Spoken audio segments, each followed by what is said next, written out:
Hello everyone, welcome to my class.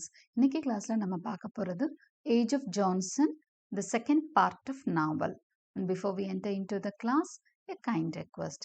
நம்ம சேனலை இன்னும் சப்ஸ்கிரைப் பண்ணலைன்னா சப்ஸ்கிரைப் பண்ணுங்க, உங்க ஃப்ரெண்ட்ஸுக்கும் ஷேர் பண்ணுங்க, சஜஸ்ட் பண்ணுங்க. Thank you.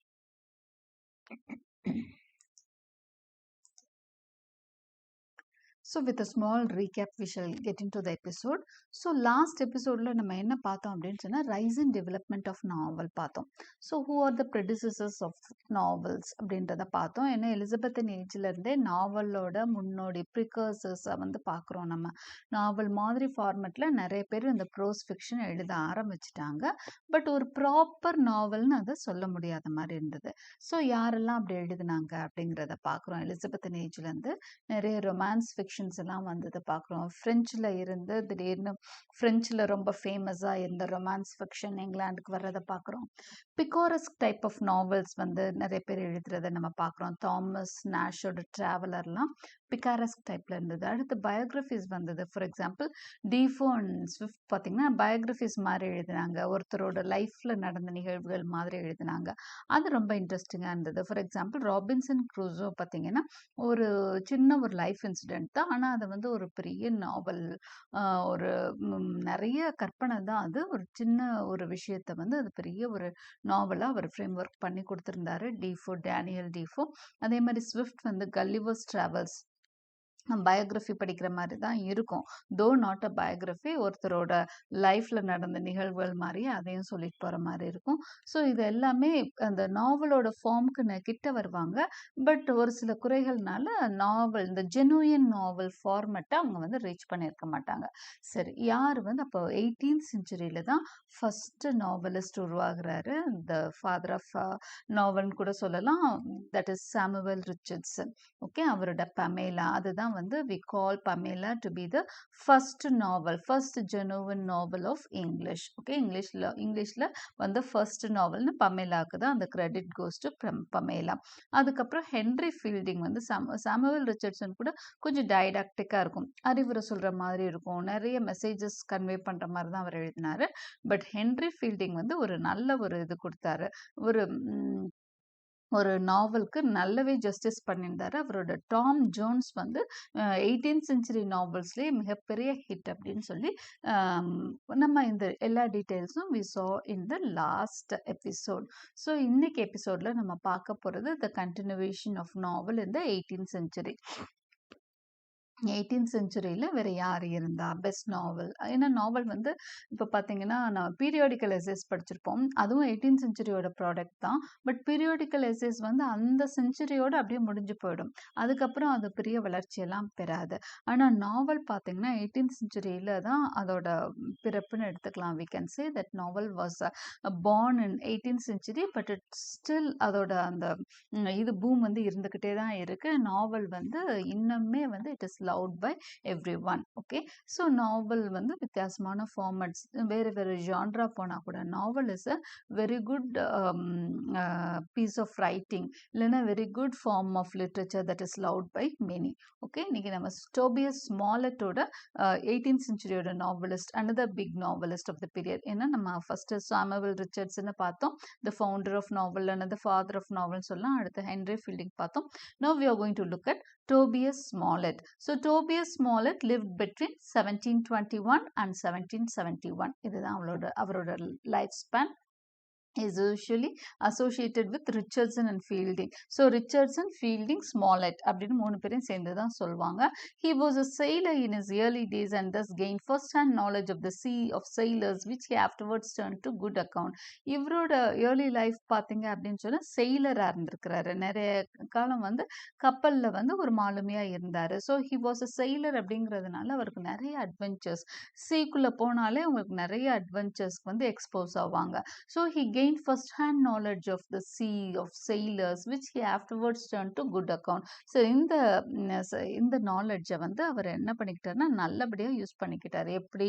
அவரோட நாவல்ஸ்லாம் ஆரம்பத்தில் அவர் நாவலிஸ்ட் ஆகணும்னு நினைக்கல, இவர் ஜஸ்ட் அ செயிலர். ஆனால் இந்த எக்ஸ்பீரியன்ஸ் வந்து பின்னாடி அவருக்கு ஒரு நாவலிஸ்டாக அவர் உருவாகிறப்போ ரொம்பவே கை கொடுத்தது. ஓகே, ஏன்னா அவரோட நாவல்ஸ் எல்லாமே அந்த என்ன சொல்கிறது, அந்த அட்வென்ச்சர்ஸை நிறைய பேஸ் பண்ணி எழுதப்பட்டது. He settled in London with the intention of practicing his profession, but medicine failing, like Goldsmith, he turned to literature. So இவருமே வந்து மெடிசின் படிச்சுட்டு தான் லண்டன் வராரு. He wanted to practice medicine in London. ஆனா அது failure தான் அவருக்கு. It did not give him success. Medicine வந்து as a profession அவருக்கு சக்சஸ் கொடுக்கல. ஸோ கோல்ட்ஸ்மித்துக்கும் அதே தான் நடந்திருக்கும். ஓகே, ஸோ கோல்ட்ஸ்மித் வந்து எப்படி லிட்ரேச்சருக்குள்ள போனாரோ அதே மாதிரி இவரும் லிட்ரேச்சருக்குள்ள போறாரு. ஆரம்பத்தில் இவரும் எப்படி இருந்திருக்காரு, in the beginning he was also a hack writer like Goldsmith. Hack ரைட்டர்னா நான் சொல்லியிருப்பேன் கோல்ட்ஸ்மித்தை நடத்துகிறப்போவே எப்படின்னா ஒரு டெட்லைன் கொடுத்து இந்த இதை எழுதித்தாங்க அப்படின்னு ஒரு யாராவது கொடுத்தாங்க, ஒரு பிரிண்டர். அப்போ வந்து பிரிண்டிங் ரொம்ப ஃபேமஸாக இருந்தது. நிறைய வந்து புக்ஸ் வந்து ஒரு பெரிய என்டர்டைன்மெண்ட்டாக இருந்தது. So people love to read books. அப்போ அந்த டைமில் என்ன ஆயிடுச்சுன்னா பிரிண்டிங் வந்து ஒரு பெரிய ப்ரொஃபஷனாக இருந்தது. பிரிண்டர்ஸில் நம்ம சாமுவல் ரிச்சர்ட்சன் மாதிரி ஆளுங்களாம் முதல் பெரிய பிரிண்டர்ஸாக தான் இருந்தாங்க, ரைட்? ஸோ அவங்களாம் என்ன பண்ணுவாங்க அப்படின்னா ஒரு இது கொடுத்துருவாங்க, ஒரு டெட்லைன் மாதிரி கொடுத்து இந்த நாளுக்குள்ளே எனக்கு இந்த மாதிரி ஒரு விஷயம் எழுதி கொடுங்க அப்படின்னு சொன்னால் இந்த மாதிரி நிறைய ஹேக் ரைட்டர்ஸ் வச்சுருப்பாங்க.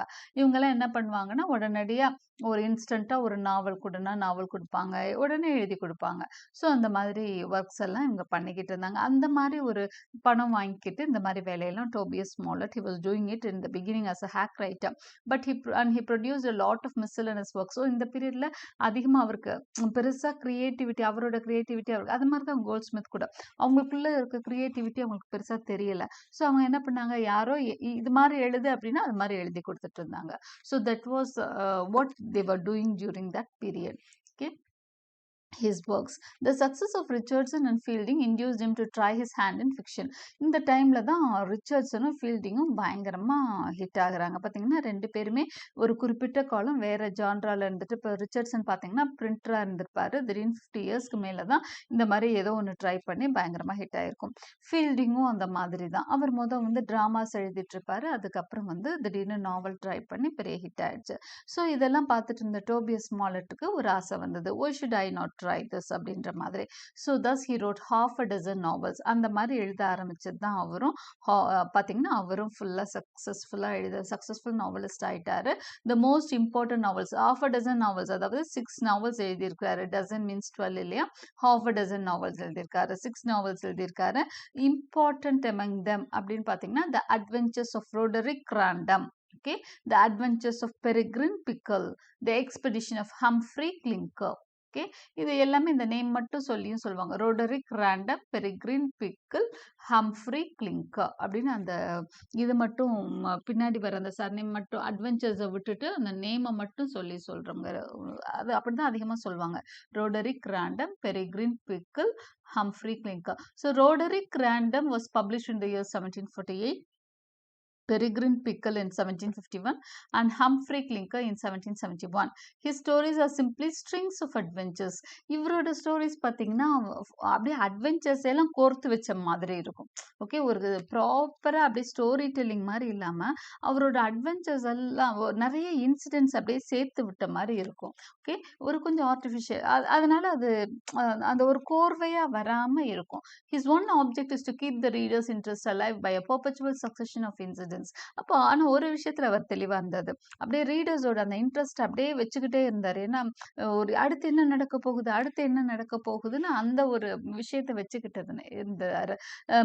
ரீடர்ஸ் கிட்ட என்ன உருவாக்கிட்டாருன்னா ஒரு வாட் நெக்ஸ்ட் அப்படிங்கிற மாதிரி, வாட் வில் ஹேப்பன் நெக்ஸ்ட்ன்ற ஒரு இன்ட்ரெஸ்ட்டை தூண்டி விட்டதுனால அவரோட நாவல்ஸ் வந்து சக்சஸ்ஃபுல்லாகவே இருந்தது. ஓகே, ஸோ அவரோட 3 இம்பார்ட்டன்ட் ஒர்க்ஸ் பார்த்துட்டோம். now let us look at the features of his works. His imagination is remarkable. பயங்கர நல்ல இமேஜினேஷன் உண்டு அவருக்கு. But mere incidents make the readers weary. அப்போ ஒரு நல்ல ரீடர், ரொம்ப இன்ட்ரெஸ்டிங்கான நாவல்ஸ் படிச்ச ஒரு ரீடருக்கு வந்து வியரியா இருக்கும். என்னடா அப்படியே ஒரு இன்சிடென்ட்ஸோட கோர்வையாவே இருக்கே அப்படின்னு சொல்றேன், நிகழ்வுகளின் கோர்வையா தான் இருக்கும். His characters are crudely drawn. நல்ல கேரக்டர்ஸ் எல்லாம் அவர் வந்து பொதுவாக வந்து ஒரு நாவல், ஒரு ட்ராமா அப்படின்னா எப்போ ஹிட் ஆகும்னா நல்ல லைவ் கேரக்டர்ஸ் கொடுக்கணும்.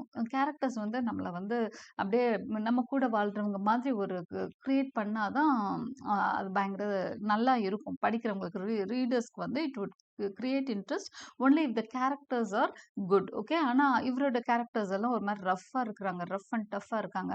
His novels belong to the picaresque type. இவரோட நாவல்ஸ் எல்லாம் பார்த்தீங்கன்னா பிகாரஸ்க் டைப், அதாவது வைட் ஏரியா, அப்படியே அட்வென்ச்சர்ஸ் போய்க்கிட்டே இருக்கும்.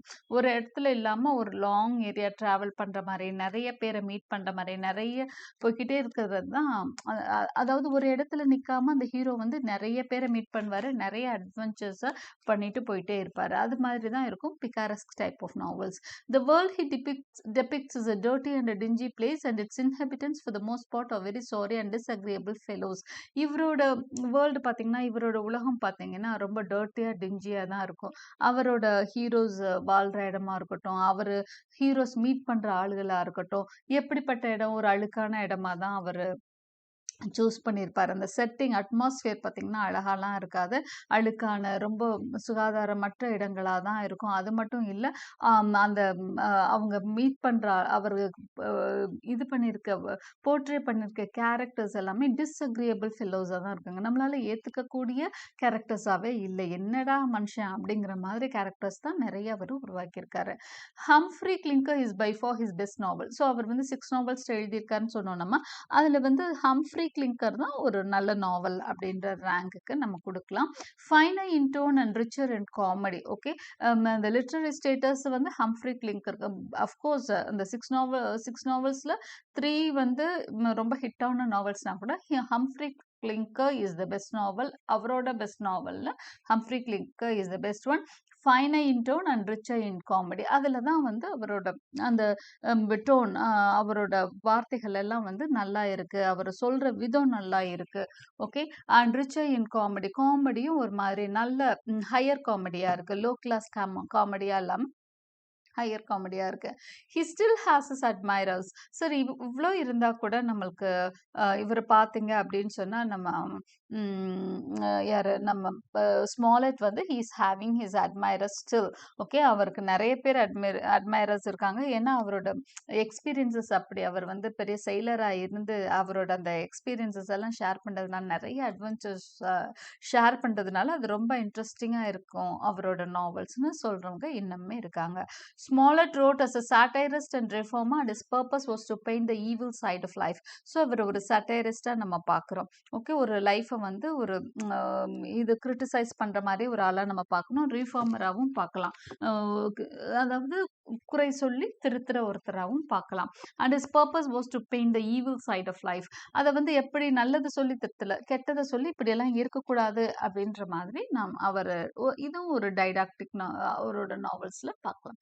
ஓகே, ஸோ இவர் வந்து ஒரு 18th செஞ்சுரியில் ஒரு முக்கியமான நாவலிஸ்ட்.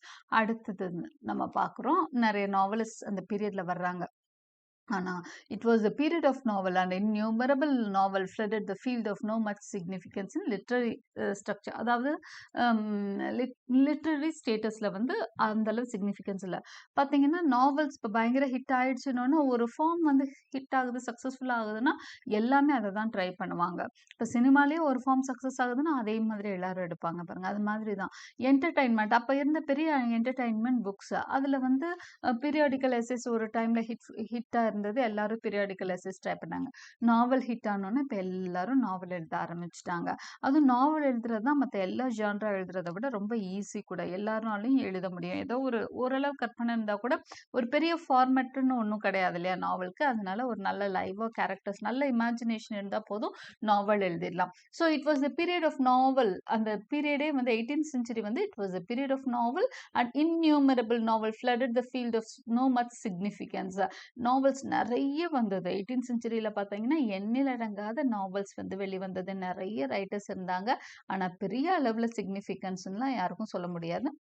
நம்ம இப்போ சொன்ன அந்த 3 பேரை தவிர ஒரு சில பேருக்கு மட்டும்தான் அந்த சிக்னிஃபிகன்ஸ் கொடுக்க முடியும். அந்த இம்பார்ட்டன்ஸ் ஒரு சில பேருக்கு மட்டும்தான் கொடுக்க முடியும்.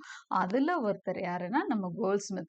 கோல்ட்ஸ்மித்தை பற்றி நம்ம ஆல்ரெடி பார்த்துட்டோம். ஆலிவர் கோல்ட்ஸ்மித் பார்த்தோம். அவரை வந்து ஒரு ப்ரோஸ் ரைட்டராக பார்த்துருக்கோம். ஓகே, அடுத்து ஒரு பொயட்டாகவும் நம்ம பார்த்துருக்கோம். டெசர்டட் வில்லேஜ் எழுதியிருக்காரு. ஒரு prose citizen of the world அப்படிங்கிற ப்ரோஸ் வந்து எழுதியிருக்காரு. ஓகே, ஸோ அவர் எப்படி அப்படின்னு சொன்னால் கோல்ட்ஸ்மித்தோட லைஃப் ஸ்டைலை பற்றி நீங்கள் தெரிஞ்சுக்கணுன்னா அந்த எபிசோட் போய் பாருங்கள். ரொம்பவே இன்ட்ரெஸ்டிங்கான லைஃப் ஸ்டைல். அவரோட ஒர்க்ஸை விட அவரோட லைஃப் ரொம்ப இன்ட்ரெஸ்டிங்காக இருக்கும். அப்புறம் அவரோட இன்ட்ரெஸ்டிங் பார்ட் என்னன்னா எல்லா ஜான்ராலையும் ஒவ்வொன்று ட்ரை பண்ணியிருப்பாரு. ட்ராமால 2 எழுதியிருப்பாரு. ஷீ ஸ்டூப்ஸ் டு கான்கரும், இன்னும் குட் நேச்சர் மேனும் எழுதியிருப்பாரு. நாவலில் பார்த்தீங்கன்னா இந்த த விகார் ஆஃப் வேக்ஃபீல்ட் ரொம்ப ஃபேமஸான நாவல். த விகார் ஆஃப் வேக்ஃபீல்ட் ஒரு ஃபைன் நாவல் இது. அடுத்ததா பார்த்தீங்கன்னா, ஒரு போம் அப்படின்னு எடுத்துக்கிட்டிங்கன்னா, டெசர்டட் வில்லேஜ். இன்னைக்கு வரைக்கும் நம்மளுக்கு வந்து பிரிஸ்கிரைப் ஆயிட்டு இருக்க டெசர்டட் வில்லேஜ் அவர் எழுதினது தான். அதுக்கப்புறம் சிட்டிசன் ஆஃப் த வேர்ல்ட் அப்படின்னு ஒரு ப்ரோஸ் பீஸ் நிறைய அந்த பேப்பர்ஸ் அந்த பீரியாடிக்கல்ஸ்க்கு அவர் கொடுத்த இதெல்லாம் கான்ட்ரிபியூட் பண்ணதெல்லாம் வந்து எடிட் பண்ணி சிட்டிசன் ஆஃப் த வேர்ல்டுன்னு வெளியிட்டிருக்காரு. ஸோ அந்த மாதிரி எல்லா ஜான்ராலையும் 1 or 2 அவர் ட்ரை பண்ணியிருக்காரு. ஸோ எல்லாமே பயங்கர ஹிட் ஆயிடுச்சு. அது மட்டும் இல்லை அவர் ஹேக் ரைட்டராகவும் இருந்திருக்காரு. அதுக்கப்புறம் தான் இந்த மாதிரி ஃபுல் ஃபார்ம் ரைட்டராக வந்தார். விகார் ஆஃப் வேக்ஃபீல்டு தான் அவரோட பெஸ்ட் நாவல், ஒன்லி நாவல். இப்போ சொல்லியிருக்காங்க பாருங்க, it is natural to speak first of Goldsmith's one fiction தான். அப்படிதான் ஹட்சன் சொல்லியிருக்காரு. ஒரே ஃபிக்ஷன் தான் அவர் எழுதினாரு, த விகார் ஆஃப் வேக்ஃபீல்டு. ஆனால் அந்த ஒரு நாவலே போதும் அவரோட அந்த அருமையை சொல்றதுக்கு. அந்த ஏஜ் ஃபுல்லாகவே அந்த நாவல் பற்றி இன்னைக்கு வரைக்கும் நம்ம படித்தோம்னா அது ரொம்ப ஒரு இன்ட்ரெஸ்ட் கொடுக்கக்கூடிய ஒரு நாவல் தான் அந்த vicar of Wakefield. It is abundant with this peculiar charm and tenderness. ரொம்ப அருமையாக எழுதியிருப்பாரு. ரொம்ப சார்மிங்கான ஒரு நாவல், ரொம்ப மென்மையான ஒரு கதை, அழகான ஒரு கதையாக அருமையாக சொல்லியிருப்பாரு. He duchess the simplest details with idyllic beauty. His humour is delightful அப்படின்னு சொல்றாரு. சின்ன சின்ன விஷயங்களை கூட நேர்த்தியா சொல்லியிருப்பாரு, அழகா சொல்லியிருப்பாரு. ஒரு ஒரு சாதாரண விஷயத்த கூட அழகா அந்த அவர் வந்து கதையை வந்து சொல்ற விதம் வந்து ரொம்ப நல்லா இருந்திருக்கும். அவரோட ஹியூமர் வந்து ரொம்பவே டிலைட்ஃபுல்லா இருக்கும். ஓகே, யார் சட்டைரிக்கா இருக்காது, யாரையும் கிண்டல் அடிக்கிற மாதிரியோ கேலி பண்ற மாதிரியோ இல்லை, ரொம்ப டிலைட்ஃபுல் காமெடி கொடுத்துருக்காரு. His characterisation is purely conventional. அதாவது ஒரு கன்வென்ஷனல் கேரக்டர் தான், அதாவது ட்ரெடிஷ்னலான கேரக்டர்ஸை தான் உருவாக்கியிருக்காரு. ஒரு ஒரு அதாவது ஃபார் எக்ஸாம்பிள் டாக்டர் பிரிம்ரோஸ் தான் அந்த ஹீரோ ப்ரொட்டகனிஸ்ட். அவர் வந்து சர்ச் ரிலேட்டடான ஒரு ஒர்க் பார்க்குறாருன்னா அந்த அந்த சர்ச் ரிலேட்டடான ஒரு மேன் எப்படி இருப்பாரோ, கன்வென்ஷனலா ட்ரெடிஷ்னலா எப்படி இருப்பாரோ அந்த மாதிரி அழகாக வந்து அந்த கேரக்டர் போர்ட்ரேயல் அவ்வளோ சூப்பர்பா இருக்குது. No praise would be excessive for the subtlety with which the good Dr. Primrose and his family are portrayed. அவங்க ஹோல் ஃபேமிலியவே அவ்வளோ அழகாக போர்ட்ரே பண்ணியிருப்பாரு விகார் ஆஃப் வேக்ஃபீல்டில் கோல்ட்ஸ்மித். ஓகே, அதுக்கு தான் ஹட்சன் என்ன சொல்லியிருப்பாருன்னா, நோ ப்ரைஸ். ஹட்சன் தான் இந்த அவுட்லைன் அவரோட ஒர்க்கில் ஹட்சனோட உங்களுக்கு ப்ரிஸ்கிரைப் பண்ணியிருக்கிற ஒர்க் அதுதான். ஹட்சனோட outline history of English literature and outline of history of English literature அதுதான் வந்து உங்களுக்கு ப்ரிஸ்கிரைப் ஆகிருக்க சிலபி. ஸோ அதுலேருந்து தான் நான் வந்து உங்களுக்கு கொடுத்துட்ருக்குறேன். ஓகே, அதை படித்து தான் உங்களுக்கான நோட்ஸ் கொடுத்துட்ருக்கேன். ஸோ அதில் ஹட்சன் சொல்லியிருக்க வார்த்தை இதுதான், no praise would be excessive for the subtlety with which the good Dr. Primrose and his family are portrayed. So எந்த ஒரு வார்த்தையும் வந்து பெருசாகவே இருக்காதான் அவரோட கேரக்டரைசேஷனுக்கு. ஏன்னா எப்படி புகழ்ந்தாலும் தகும் அவரோட கேரக்டரைசேஷன் அவ்வளோ அருமையா இருக்கு அப்படின்னு சொல்லியிருக்காரு. He made the novel which was didactic to direct humanitarian. So இதுக்கு முதல் நாவல் பார்த்தீங்கன்னா ஏதோ பிகாரஸ்க் நாவல் வந்தது, டைடாக்டிக் நாவல் வந்தது. இப்போ சட்டைரிஸ்டா இருந்தா கூட ஸ்மாலட் என்ன பண்ணாரு அப்படின்னு சொன்னா, பிகாரஸ்க் நாவலா இருந்தா கூட ஈவில் சைட் போர்ட்ரே பண்ணி கூட ரீஃபார்ம் பண்ணணும் அப்படின்னு தான் நினைச்சாரு. ஸோ அதுக்கு முதல் இருந்த ரைட்டர்ஸும் அந்த மாதிரி தான் ஒரு டைடாக்டிக் நோஷனோடையே தான் எழுதிட்டு இருந்தாங்க. டைடாக்டிக்னா டீச்சிங் ஒரு டீச்சிங் வந்து ஒரு எய்மா இருந்தது நாவலுக்கு. அதை மாத்தினாரு. எப்படின்னா சும்மா லைஃப்பை வந்து போர்ட்ரே பண்றாரு ஆலிவர் கோல்ட்ஸ்மித். அப்படியே ஹியூமன் கேரக்டரைசேஷன் அவ்வளோதான். ஒரு வாழ்க்கையில ஒரு மனுஷன் என்ன பண்றான் லைஃப் முழுக்க அப்படிங்கிற மாதிரி ஒரு அழகா போர்ட்ரே பண்ணியிருக்காரு. ரொம்ப சிம்பிள் அண்ட் ஹியூமானிட்டேரியன் ஸ்டைல்ல அவர் ஒரு நாவலோட ஒரு அருமையான எக்ஸாம்பிளா இருந்தது எதுனா விகார் ஆஃப் வேக்ஃபீல்ட். அடுத்த ஒரு ரைட்டர் பார்த்தீங்கன்னா லாரன்ஸ் ஸ்டர்ன். இவரும் ஒரு முக்கியமான ரைட்டர் தான். Next in importance come Reverend Lawrence Sterne. Reverendனாலே ஃபாதர்ன்ற மாதிரி ஆயிடும். சர்ச் ரிலேட்டட் ஒர்க் பார்த்தவர். So Lawrence Stern he lived between 1713 and 1768. So he was born in the year 1713 and he died in the year 1768. His life and opinions of Tristram Shandy, gentleman, appeared in 9 volumes from 1759 to 1767. Okay, so இவரோட Tristram ஷாண்டின்னு மட்டும் சொல்லுவாங்க இந்த நாவலை. ஃபுல்லாக சொல்லணும்னா life and opinions of Tristram Shandy gentleman, இதுதான் full name. சிம்பிளாக ட்ரிஸ்ட்ரம் ஷாண்டி அப்படின்னு சொல்லுவாங்க. ஓகே, இந்த ஒரே நாவல் தான் எழுதுறாரு. ஏன்னா 9 பார்ட்ஸா வருது, 9 வால்யூம்ஸா வருது. ஓகே, 9 வால்யூம்ஸா எழுதுறாரு. எந்த வருஷத்துல இருந்து எந்த வருஷம் வரைக்கும் பாருங்க, ஒரே நாவல் தான். அதை எழுதிக்கிட்டே இருக்கிற, தொடரும் போட்டு எழுதிக்கிட்டே இருக்காரு. ஒன்னு ஹிட் அடிச்சதுன்னா அப்படியே அதே மாடல்ல அந்த நாவல் வந்து ஓரளவுக்கு நல்லா ரிசீவ் பண்ணப்பட்டது. அதனால அதையே திரும்ப திரும்ப செகண்ட் பார்ட், தேர்ட் பார்ட்னு கொடுத்துக்கிட்டே இருந்தார். 1759 to 1767 வரைக்கும். அப்ப எத்தனை வருஷம் பாருங்க, கிட்டத்தட்ட வந்து 9 இயர்ஸ்ட அவர் சாரி 8 இயர்ஸ் ஆர் 9 இயர்ஸ் அவர் வந்து அந்த நாவல் வந்து கொடுத்துருக்காரு. This can hardly be called novel அப்படிங்கிறாரு. This can hardly be called as a novel. அப்போ ஹட்சன் என்ன சொல்றாரு, இது நாவல்லாம் நம்ம சொல்லவே முடியாது. ஏன்னா it is rather a medley of unconnected incidents, whimsical fancies, humour, pathos, reflection, impertinence and indecency அப்படிங்கிறார். அதாவது இன்சிடென்ட்ஸ் எல்லாம் அன்கனெக்டடா இருக்குமா, ஒரு நிகழ்வுக்கும் இன்னொரு நிகழ்வுக்கும் ஒரு கனெக்ஷனே இருக்காது, ஒரு கோர்வே இருக்காது, ஒரு கோஹெரன்ஸாவே இருக்காது. அவரோட கற்பனை வித்தியாசமா இருக்கும். விம்சிக்கல், அவருக்கு தோணுதெல்லாம் எழுதியிருக்காரு, ஃபேன்சிஸ் கற்பனைகள்லாம். அதே மாதிரி ஹியூமரும் வித்தியாசமா இருக்கு. பேத்தோஸ், ரிஃப்ளெக்ஷன், இம்பர்டினன்ஸ், இன்டீசென்ட்டா இருக்கு. ஸோ ஹட்சன் வந்து இவரோட நாவல்ஸை ஒரு நல்ல நாவலாவே பார்க்கல. பட் இருந்தா கூட அந்த பீரியட்ல வந்து அவருக்கு வந்து இது நல்லா தான் ஓரளவுக்கு ரிசீவ் ஆச்சு. அதனால தான் அவர் வந்து 9 இயர்ஸ் ஒரே வால்யூமை எழுதிக்கிட்டே இருந்திருக்கிறாரு, ஒரே நாவலை எழுதிட்டே இருந்திருக்காரு. He owes his rank as a novelist, 8 years, okay. He owes his rank as a novelist to the wonderful power of his character drawing in the elder Shandy and his wife. Okay, அப்போ அவரோட ஒண்ணுமே அவருக்கு நல்லா இல்லைன்னா அப்புறம் எப்படி அவரோட நாவல் அவ்வளோ ரீச் ஆச்சுன்னா, கேரக்டர் போர்ட்ரேயல் ரொம்ப நல்லா இருக்கும் அப்படின்னு சொல்றாரு. Character drawing was very good in his work. Elder Shandy அந்த ஜென்டில்மேன் இருக்கார் இல்லையா, அவரோட போர்ட்ரேயலும் அவரோட wife Corporal Trim, uncle Toby, இந்த மாதிரி கேரக்டர்ஸ் எல்லாமே ரொம்ப அழகா வந்து அவர் கேரக்டர், நல்ல கேரக்டர்ஸா அவங்க வந்து ப்ரொடியூஸ் பண்ணியிருக்காரு. ஒரு லிவிங் ஃபிகர்ஸ் மாதிரி இருக்குமா 18th சென்ச்சுரி ஃபிக்ஷன்ல. அங்கிள் டோபின்னா ட்ரிஸ்ட்ரம் ஷாண்டில வரக்கூடிய அங்கிள் டோபி அப்படின்னு எல்லாரும் ஞாபகம் வச்சுக்கிற மாதிரி அந்த லிவிங் கேரக்டர்ஸ், உண்மையில வாழ்ற கேரக்டர்ஸ் மாதிரி உருவாக்கி கொடுத்தாரு. அதுதான் அவரோட பெரிய ஹிட் அமைஞ்சது அப்படின்னு சொல்றாரு. ஸ்டர்ன் வாஸ் அவர் first English writer to employ sentimentalism in his novels. இதுல இன்னொரு முக்கியமான விஷயம் என்னன்னா, அவரோட இதுக்கு முதல் நாவல்ஸ்ல வந்து பாத்தீங்க அப்படின்னு சொன்னா, நம்ம பமேலா பார்த்தோம், மத்த எல்லா நாவல்ஸும் பார்த்தோம். ஒவ்வொன்றும் ஒவ்வொரு மாதிரி இருந்தது. இப்போ விகார் ஆஃப் வேக்ஃபீல்ட் பார்த்தோம், ரொம்பவே நல்லா இருந்தது அப்படின்னு சொல்லி அதை பார்த்துருப்போம். அது எப்படின்னா ரொம்ப லைவ்லி நாவல், ரொம்ப ஹியூமானிட்டேரியன் நாவல் அப்படின்லாம் சொல்லி பார்த்தோம். இப்போ லாரன்ஸ் ஸ்டர்ன் தான் ஃபர்ஸ்ட் டைம் சென்டிமெண்டலிசம் இன்ட்ரடியூஸ் பண்றாரு நாவல்ஸ்ல. சென்டிமெண்டல் நாவல் எழுதியிருக்கிறாரு, அதாவது ட்ரிஸ்ட்ரம் ஷாண்டில. ஒரு கிண்டலா சொல்லியிருப்பாரு ஹிஸ்டோரியன். அதுல என்ன சொல்லியிருக்கிறாரு அப்படின்னு சொன்னா, அதாவது ஹட்சன் என்ன சொல்லியிருக்காருன்னா, நல்ல வேளை 1767 அவர் இறந்துட்டாரு, அதனால 9 வால்யூம்ஸோட நின்றிருந்தது. 10 வருஷம் சேர்ந்து வாழ்ந்திருந்தா இன்னும் ஒரு 10 வால்யூம் சேர்ந்து தான் வந்திருக்குமே ஒழிஞ்சு கண்டிப்பா வேற ஒரு நாவல் அவர் போயிருக்க மாட்டாரு அப்படின்னு சொல்வார். ஓகே, 68ல இறந்ததுனால 67 வரைக்கும் 9 வால்யூம்ஸ். ஏன்னா கடைசி வால்யூம் வரைக்கும் அவர் வந்து என்ன பண்ணல, முடிக்கவே கிடையாது. ட்ரிஸ்ட்ரம் ஷாண்டி முடியவே இல்லை, 9 தொடரும் தான் போட்டிருந்தாரு. But unfortunately he died in 68. Okay, 68ல இறந்ததுனால ஒரு இன்கம்ப்ளீட் நாவலோட அப்படியே இறந்திருப்பாருன்னு நினைக்கிறேன். ஸோ ஒருவேளை if he had lived more he would have written more Tristram Shandys அப்படின்னு தான் அந்த ஆத்தர் வந்து சொல்றாரு. ஓகே, ரொம்ப மாக்கிங்காக சொல்லியிருக்காரு. அடுத்த ரைட்டர் அப்படின்னு சொன்னா ஹென்ரி மெக்கன்சி.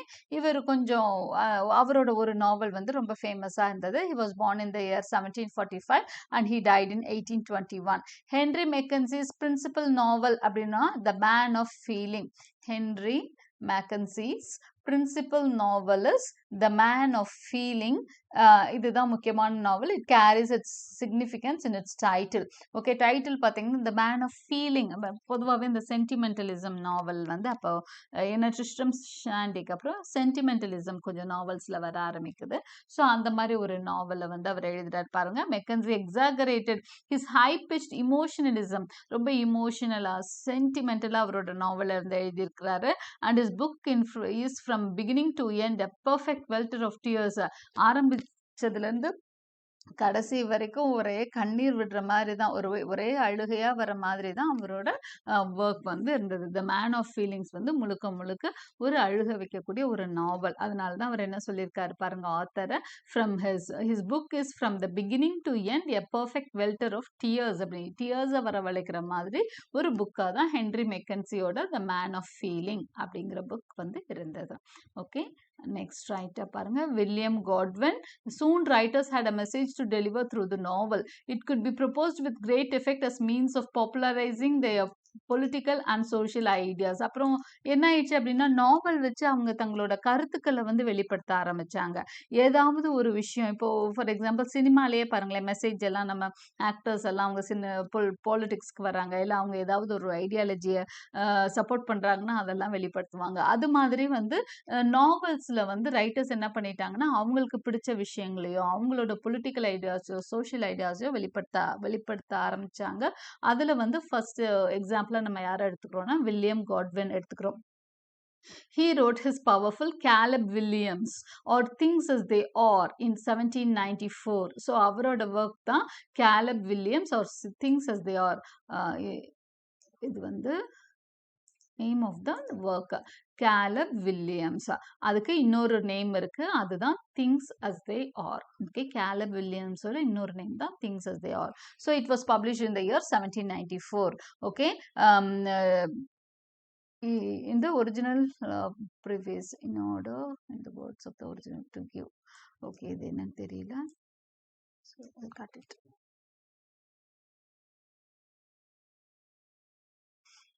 இதுல பாத்தீங்க அப்படின்னு சொன்னா அவர் என்ன பண்றாருன்னா it's a general review of the modes of domestic and unrecorded despotism by which man becomes the destroyer of man. So அவரோட இந்த நாவல்ல வந்து அவர் முக்கியமா என்ன சொல்ல வர்றாரு அப்படின்னா ஒரு ரிவ்யூ கொடுக்குறாரு. அதாவது மனுஷன் தான் மனுஷனோட எதிரி, மனுஷன் தான் மனுஷனை அழிச்சிடுறான் அப்படிங்கிற மாதிரி ஒரு கருத்தை ஒரு சோஷியல் ஐடியாவை முன் வச்சு தான் அவரோட நாவல் எழுதுறாரு. Caleb Williams Things as They Areன்றதுல என்ன பண்றாரு, டெஸ்பாட்டிசம், மேனோட டெஸ்பாட்டிசம், அதாவது மேன் தான் மனுஷனோட எதிரி அப்படிங்கிறத வெளிப்படுத்துற ஒரு நாவலா வில்லியம் காட்வினோட திங்ஸ் as They Are இல்லைன்னா Caleb Williams அமைஞ்சது. அடுத்த ரைட்டர் வந்து பிரான்சிஸ் பர்னே. இவங்க வந்து யாரு அப்படின்னு சொன்னா ஒரு women writer. Okay, women writers இதுக்கு கூட இருந்திருக்கிறாங்க, பட் இவங்க தான் வந்து ஃபர்ஸ்ட் விமன் ரைட்டரா நம்ம எடுத்துக்கிறோம். இருந்திருந்தா கூட இவங்களை தான் அக்னாலேஜ் பண்றோம். அவங்களோட எவலினா இதுதான் வந்து first writing or the history of a young lady's entrance into the world. Evelina தான் ஒரு நேம். இன்னொரு நேம் பார்த்தீங்கன்னா the history of a young lady's entrance into the world. இதெல்லாம் தெரிஞ்சு வச்சுக்கோங்க. The history of a young lady's entrance into the world is the another name for Evelina. Okay, இது வந்து Frances பர்னேயோட நாவல். So she lived between 1752 and 1840. It laid the real foundations of the women's novel. ஒரு women நாவல் எப்படி இருக்கணும்ன்ற ஒரு அடித்தளம் அமைச்சு கொடுத்தது எவலினா தான். It was published in 1778. So எப்போ பப்ளிஷ் ஆகுதுன்னு பார்த்துக்கோங்க, 1778ல 12 years after the success of the Vicar of Wakefield. Vicar of Wakefield வந்து 12 yearsக்கு அப்புறம் தான் பிரான்சிஸ் பர்னே அவங்களோட நாவல் எழுதுறாங்க. இது ரொம்ப பயங்கரமான ஹிட் அடிச்ச ஒரு நாவல் தான் எவலினா. Okay, as the first novel in which a woman wrote of life, quite frankly, from the women's point of view, it was really a new thing.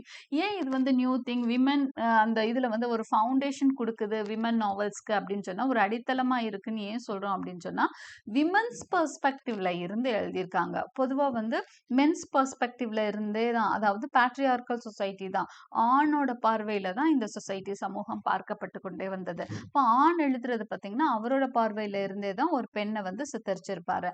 ஆனா ஒரு பெண்ணோட பார்வையில இருந்து ஃபர்ஸ்ட் டைமா எவலினா வெளியே வந்தது.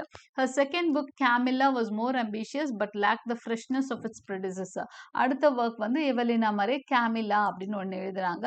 ஆனா அதுல ஒரு சில குறைகள் எல்லாம் இருந்தது. அதுக்கப்புறம் நிறைய நாவல்ஸ் எழுதுனாங்க, பட் எவலினா மாதிரி எதுவுமே சக்சஸ்ஃபுல்லா இல்லை.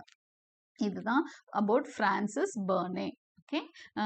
ஸோ இதோட நம்ம வி கன்க்ளூட் த எபிசோடு. இந்த எபிசோடை நம்ம கன்க்ளூட் பண்ணுறோம். அதாவது டோபியஸ் ஸ்மாலெட்டா, அடுத்து கோல்ட்ஸ்மித், அதுக்கப்புறம் ஒரு 2-3 முக்கியமான ரைட்டர்ஸ் பார்த்துருக்கோம். டோபியஸ் ஸ்மாலெட் தான் ஃபர்ஸ்ட் இம்பார்ட்டன்ட் ரைட்டர் இந்த அதாவது after Henry Fielding, Richardson Henry Fielding அப்புறம் டோபியஸ் ஸ்மாலெட் பார்க்குறோம். அதுக்கப்புறம் யார் பார்த்தோம்? ஆலிவர் கோல்ட்ஸ்மித்தோட விகார் ஆஃப் வேக்ஃபீல்ட் பார்த்தோம். அப்புறம் ரெவரண்ட் லாரன்ஸ் ஸ்டார்னோட ட்ரிஸ்ட்ரம்ஸ் ஷாண்டி பார்க்குறோம். அதுக்கப்புறம் ஹென்ரி மெக்கன்சியோட the man of feeling sentimental novel ஆரம்பிக்கிறத பார்க்குறோம். வில்லியம் காட்வின் எழுதுறாரு, கேலப் வில்லியம்ஸ் எழுதுறாரு, சோஷியல் மெசேஜோட எழுதுறாரு.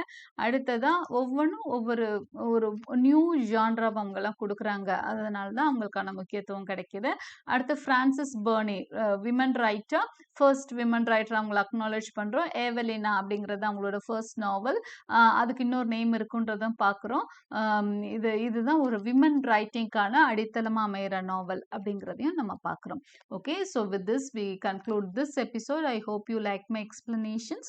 Like and subscribe my channel for more such videos. press the bell icon, ஏன்னா அப்போ தான் உங்களுக்கு கண்டினியூஸாக நோட்டிஃபிகேஷன்ஸ் கிடைக்கும். And thank you for watching.